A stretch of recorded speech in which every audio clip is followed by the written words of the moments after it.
We're going to begin tonight with much of the world on high alert, waiting and dreading that Vladimir Putin and his Russian forces are ready to conduct a full-scale invasion of Ukraine.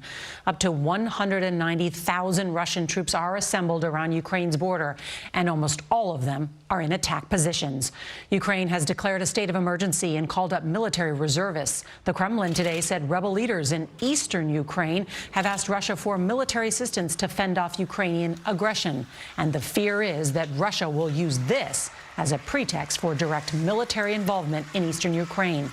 There's also new satellite images today that show heavily armed Russian troops on the move, less than 10 miles from the Ukrainian border. The tensions sending stocks into another nosedive today, with the Dow at its lowest level of the year. We'll have CBS's Holly Williams from the front lines in a moment. But first, let's go to CBS's Charlie D'Agata in Ukraine's capital of Kyiv. Good evening, Charlie.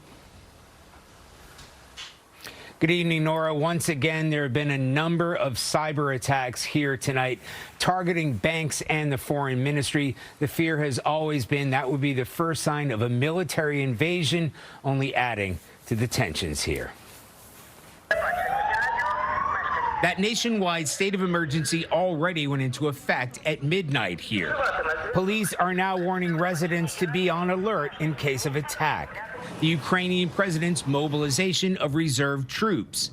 Russia evacuating embassy staff in a hurry. The Kremlin says separatists have requested help to counter what they say is aggression from the Ukrainian military.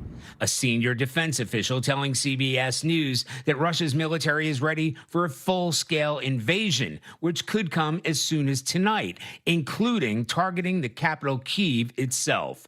And that President Putin has assembled nearly 100% of the forces U.S. officials believe would be needed to launch an invasion.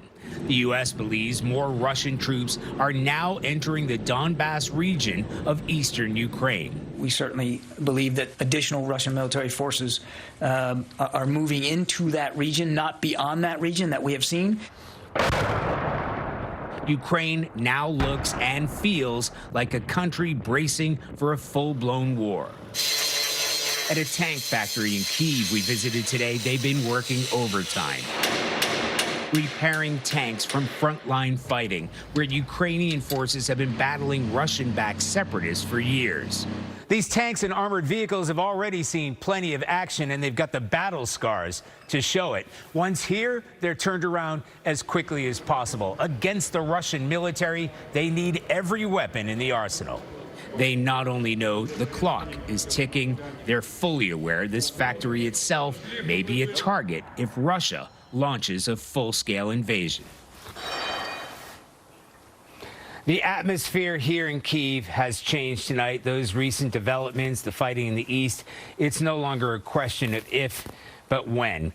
And that may happen at any time. Nora? Charlie D'Agata, thank you.